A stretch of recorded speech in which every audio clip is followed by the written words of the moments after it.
tudo bem com vocês? Preparados para mais uma semana de estudos? Então vamos lá. Essa semana a gente vai fazer a revisão dos conteúdos referentes à força e às leis de Newton, tá bom? Então a gente vai falar um pouquinho hoje das diferenças, relembrar, né, um pouquinho hoje sobre as diferentes tipos de forças, né? E falando também hoje sobre as questões referentes às leis de Newton, tá bom? A página que nós vamos ter é da Mega 1, a página 18. Vamos lá? Então, vamos abrir a página, fechar esse aqui e abrir ali. Ok? Então, gente, nós temos aí projetado na tela de vocês a página da apostila Mega, né? AFM0, Forças e Leis de Newton. Então, o que a gente tem que relembrar desses conceitos? Primeiro, o que é força, né? Qual que é a definição de força na mecânica, né? Então, a força, ela é um agente, né, de interação. Então, ela surge quando há ou não, né, dependendo do tipo de ação entre eles, né? Mas a gente tem o contato entre os corpos, tá? Aí a gente pode ter essa interação de duas formas. Então, aqui, força é o resultado da interação entre dois corpos, certo?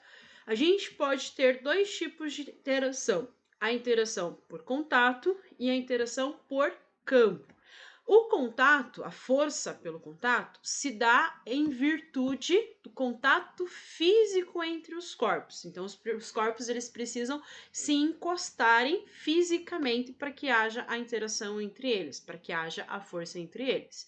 Já no caso da força de campo, não há a necessidade de ter um meio material que ligue os corpos, ou ainda, né, o caso de contato físico entre eles, tá? Quais que são as forças que a gente tem na física que são forças de campo? A gente tem três tipos de forças. Quais são elas? Deixa eu pegar aqui um marca-texto para ficar mais fácil para vocês. Então, aqui a gente tem, né, os três tipos de forças relacionados com a força relacionada de campo: força gravitacional, força magnética e força elétrica, tá? Essas três forças, elas não precisam de um contato físico para que haja a interação entre elas, tá bom? A grandeza força, ela é uma grandeza vetorial, certo? Então a gente precisa lembrar que existem grandezas físicas escalares e grandezas físicas vetoriais, certo? No caso da grandeza física força, ela é uma grandeza vetorial. Então, o que a gente vai ter relacionado com elas ali, então, é o fato delas, né, terem lá uma direção, um sentido, um módulo e uma unidade, tá? Então, a grandeza física vetorial, ela precisa dessas quatro características: intensidade, que é conhecida como módulo, acompanhado de um número, a direção e o sentido. Lembremos, né, que no caso da força, ela é uma unidade no sistema internacional em newtons, né? Então, homenagem ao Isaac Newton, que fez uma síntese das leis da mecânica, a gente tem lá a unidade no sistema internacional em newton, certo? Quais são as principais forças na mecânica? A gente tem a força peso, que é uma força relacionada a um campo. Então, sempre que uma matéria, sempre que um corpo ele for submetido à ação de uma gravidade, esse corpo vai sofrer uma força peso. Como nós estamos na superfície da Terra, a gente sofre a gravidade da Terra. Por exemplo, os astronautas, os objetos que são mandados lá para o espaço, eles têm uma gravidade diferente do que os objetos que estão na superfície, tá? Justamente porque, dependendo da localidade do espaço, né? No espaço não tem gravidade, mas se você vai lá, se o astronauta, por exemplo, vai lá para a Lua, na Lua ele vai ter uma gravidade, um peso, né? Diferente da Terra, não pelo fato da massa sofrer uma mudança, mas sim pelo fato da gente sofrer uma aceleração gravitacional diferente, tá? Então, a aceleração gravitacional da Terra é um valor, a aceleração gravitacional da Lua é outro, de Júpiter é outro, né? Dos outros astros é outra aceleração gravitacional que tem ali, tá? Então, e como que a gente calcula força-peso? Força-peso é dado por essa expressão aqui. Peso é igual a massa vezes aceleração gravitacional, tá? A aceleração gravitacional, G, no caso dos corpos que estão na superfície da Terra, é de aproximadamente o valor de 10 metros por segundo ao quadrado. Temos que lembrar que no caso da superfície da Terra, a força-peso, ela sempre vai estar voltada para o centro da Terra. Então, aqui você está representando, tem um corpo, né? Onde você tem um vetor representado na vertical para baixo, uma vez que o sentido e a direção da força-peso estão no sentido do centro da Terra, direção para baixo, tá bom? Direção vertical. Próxima força que a gente tem, que é considerada uma força principal da mecânica, é a força normal, tá? A força normal, ela sempre vai existir da interação dos corpos. Então, toda vez que dois corpos se tocarem, né, estarem juntos fisicamente, né, a gente vai ter a força normal. Lembremos que a força normal ela sempre é perpendicular à superfície de contato. Então, na figura que vocês têm aqui na apostila, a gente tem uma mesa, sobre a mesa você tem o bloco, então esse bloco está reagindo, né, sofrendo uma reação da mesa com uma força vertical para cima. Por quê? A vertical, ela faz um ângulo de 90 graus com a horizontal, que é onde está a superfície de contato. Tá?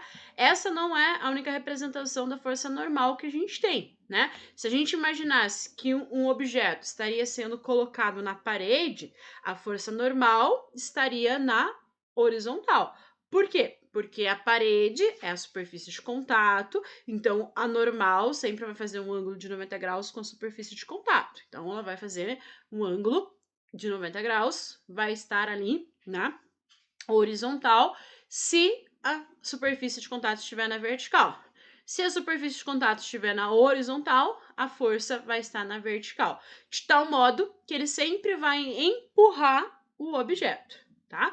Então, aqui na apostila de vocês, se vocês até quiserem grifar, né, a força normal existe sempre que há o contato entre o corpo e uma superfície de apoio, independente se essa superfície ser ou não na horizontal. Que não muda é a direção da força normal, que é sempre perpendicular à superfície de contato, tá bom?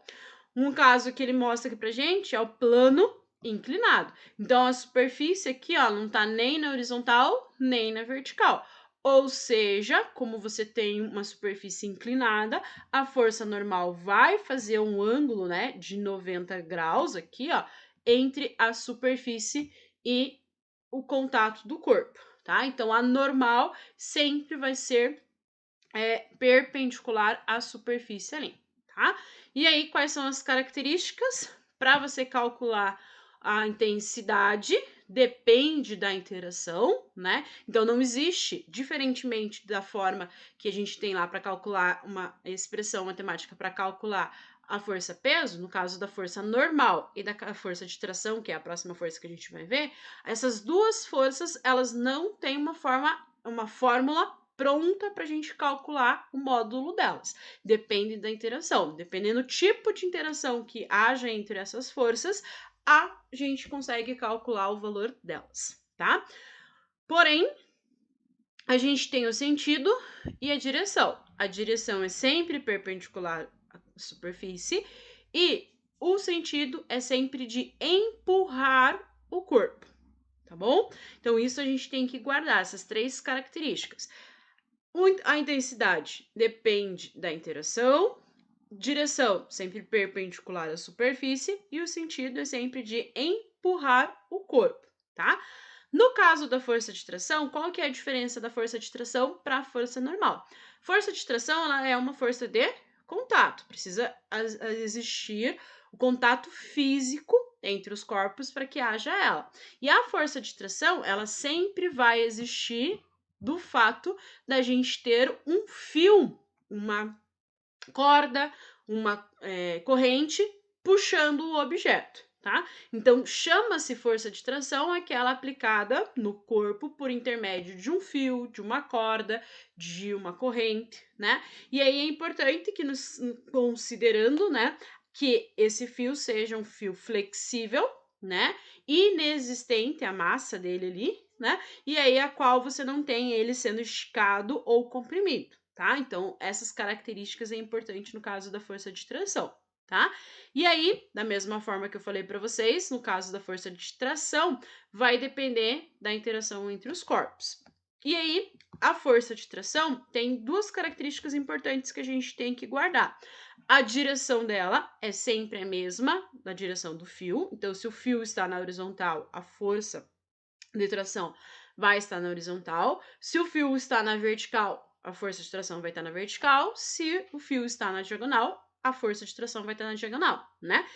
E o sentido da força de tração? Ela é sempre ao puxar o objeto, tá? Então, você sempre vai puxar o sentido da força ali, da tração, no sentido de puxar. E aí, a intensidade, como eu falei, depende da interação entre eles. Certo, gente? Outra força bastante importante quando a gente fala em força da mecânica, a gente fala da força elástica, tá? A força elástica, ela tem lá uma relação, né? Quem foi um dos físicos que desenvolveu e que observou esse fenômeno foi o físico Robert Hooke, né? Então, a lei, né? A força, a fórmula para calcular a força elástica também é conhecida como a lei de Hooke, né? Porque foi ele que estabeleceu essa relação. E aí a gente sabe que a força elástica, ela tem uma entidade, tem um objeto que é uma mola, né? Ou uma mola ou um elástico. Então é um objeto que gera uma elasticidade no movimento. Essa energia é uma energia armazenada, tá? Que está relacionado com essa força ali, que é a força elástica. Então, nesse caso aqui, você tem um objeto, você tem uma mola, e esse objeto ele pode comprimir a mola ou ele pode esticar a mola, gerando uma deformação nela. Então, na primeira figura que vocês estão vendo aqui, a gente tem uma deformação da mola, tem uma mola que ela não está nem deformada, nem comprimida, nem esticada, né? Enquanto que na segunda figura aqui, a gente vê a mola comprimida, né? Então, você tá empurrando a força, né? Você está fazendo com que a mola seja comprimida e a mola vai exercer sobre o bloco uma força elástica, tá? Então, uma coisa muito importante que a gente tem que guardar em relação à lei de Hooke, né? Ou a expressão matemática que o Hooke estabeleceu para a força elástica, é que a força elástica sempre vai ter o sinal negativo. E esse sinal negativo implica no quê? Que a força elástica da mola, ela sempre vai se opor ao movimento. Então, nessa figura que nós estamos vendo aqui, a mola está sendo comprimida. Então, você está empurrando a mola para a esquerda e a mola está reagindo, empurrando você para a direita, certo? A gente poderia inverter a situação, a gente poderia puxar a mola para a direita e aí você ia perceber que a mola estaria puxando você para a esquerda. Então, o sinal negativo da expressão da força elástica da mola implica nisso, né? Que a força elástica sempre se opõe ao movimento, tá? E o K, né, é a grandeza física chamada constante elástica da mola. E o X é a deformação da mola. Esse X ele pode ser chamado de delta X também, tá? Ou seja, o quanto que a mola está sofrendo de variação ali. Certo, pessoal? Então, aqui a gente tem a força elástica sendo uma das forças da mecânica, ok? E aqui a gente tem lá as questão, né? Que significa um sinal negativo na expressão. O valor da intensidade, como que a gente vai calcular? Para calcular o valor da intensidade da força elástica, vai ser o valor K vezes X, ou seja, a constante elástica vezes a deformação da mola. E você tem que a direção é a mesma do deslocamento, é o mesmo do x, e o sentido sempre contrário à movimentação do corpo, certo? Aqui a gente tem um conceito bem importante para relacionar as leis de Newton, tá? Então, a lei de Newton vai estar relacionando as forças resultantes. Mas o que é uma força resultante? Uma força resultante é a soma de todas as forças que estão agindo sobre o corpo. O que a gente tem que lembrar? Que as forças resultantes, elas são grandezas é uma grandeza física vetorial, então a gente tem que somar ela vetorialmente, tá? Lá no início da nossa revisão, a gente fez a soma de vetores. Então, soma de vetores na mesma direção, mesmo sentido, de sentidos opostos, forças perpendiculares, né? Então, são grandezas físicas vetoriais que a gente tem que somar vetorialmente, hein? Tá? Então, força resultante é a soma de todas as forças ali que agem sobre o corpo, tá? E aí, o que a gente tem em relação às 3 leis de Newton relacionado com força? As leis de Newton, todas as 3, vão estar falando sobre força, né? A primeira lei de Newton vai falar da condição de equilíbrio, ok? O que quer dizer que um corpo está em equilíbrio? Que a soma de todas as forças desse corpo estão igual a zero. Então, você tem que o equilíbrio de uma partícula dá a condição dele de inércia. E o que seria a inércia de um corpo? A tendência desse corpo permanecer ou em movimento uniforme ou em repouso. Então, qual que é a condição para que o corpo permaneça em movimento uniforme e em repouso? É que a somatória de todas as forças seja igual a zero. Então, a gente pode escrever, pode enunciar a primeira lei de Newton como sendo: se a resultante das forças aplicadas em uma partícula for igual a zero, então ela permanecerá em seu estado de equilíbrio, ou seja, de repouso ou de movimento uniforme retilíneo, certo? E aí a gente pode dizer que existem duas formas de equilíbrio. Quais são essas duas formas de equilíbrio? Equilíbrio dinâmico e equilíbrio estático. Dinâmico, lembre-se que está relacionado com movimento.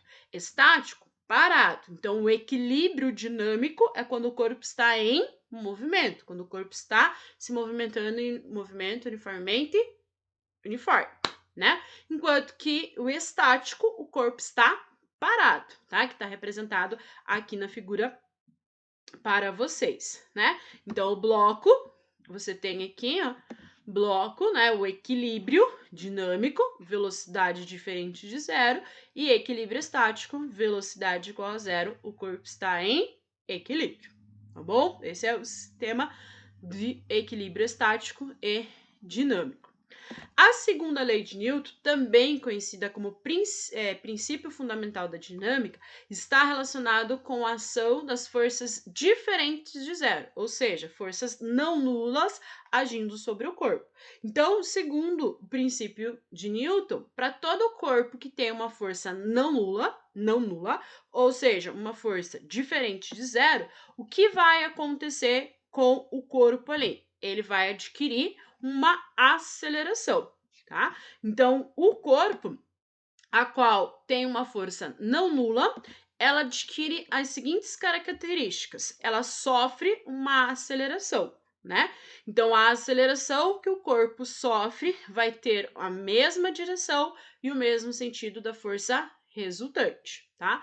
O módulo da aceleração é sempre diretamente proporcional à força resultante e que a mesma força resultante aplicada em corpos de massas diferentes fazem com que as acelerações sofram, né, diferentes relações ali, tá? Então, aqui, ó, matematicamente, a gente pode escrever a segunda lei de Newton como sendo: a força resultante é igual a massa vezes a aceleração. E aí a gente percebe que a aceleração de um corpo é inversamente proporcional à massa dela, ou seja, inversamente proporcional à sua inércia. Quanto maior a inércia de um corpo, menor é a sua aceleração. Quanto menor é a massa de um corpo, quanto menor a inércia de um corpo, maior é a sua aceleração. tá? Então, esse é o princípio fundamental da dinâmica, onde diz que as forças resultantes geram uma aceleração no corpo. Então, para um movimento uniformemente variado, ele vai adquirir uma aceleração justamente porque existe uma força resultante diferente de zero, certo? Aqui, para encerrarmos o vídeo de hoje, a gente tem a terceira lei de Newton. O que diz a terceira lei de Newton? Ela também é conhecida como princípio da ação e da reação, que diz o seguinte: para toda ação existe uma reação de mesma intensidade, mesma direção, só que de sentidos diferentes, tá? Então, se um corpo aplica uma força em uma parede, essa parede vai reagir a essa força ali, tá? E aí a gente precisa ter em mente dois fatores entre os corpos para a terceira lei de Newton.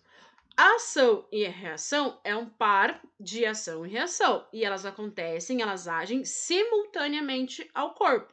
Então, à medida que um corpo empurra o outro reage empurrando o outro, tá? Um corpo A empurra o corpo B, o B reage ao mesmo tempo o corpo A, tá? E outra característica muito importante é que a ação e reação não acontecem no mesmo corpo. Então, o corpo A aplica uma força no corpo B e o corpo B aplica uma força no corpo A. São corpos distintos. Então, essas forças, elas não se anulam, elas não se equilibram, tá? Elas têm o mesmo módulo, a mesma direção, só que elas não dão uma força nula. Por quê? Porque elas não estão agindo no mesmo corpo. Lembrem lá que quando você tem uma força na mesma direção, sentidos opostos de mesma intensidade, se eu somo 2 para a esquerda, 2 para a direita, isso vai dar zero, porque eles têm sentidos opostos, tá? Então, como que a gente pode escrever um enunciado da terceira lei de Newton? Quando um corpo A aplica uma força no corpo B, então o corpo B aplica uma força de menos F sobre o corpo A, de mesmo módulo, mesma intensidade e sentidos opostos à primeira. Ok, gente? Então, hoje a gente deu uma aceleradinha ali, né? Porque a gente tinha bastante coisinhas relacionadas, né?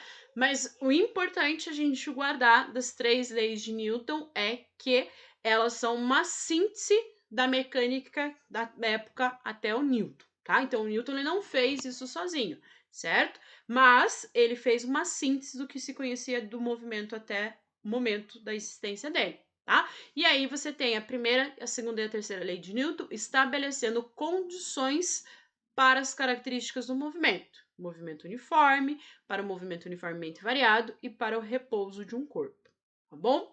Espero que o vídeo ajude vocês aí no momento de estudos. Anotem as suas dúvidas para a gente conversar lá no momento de videoconferência. Certo, pessoal? Um grande abraço, fiquem com Deus e até a próxima!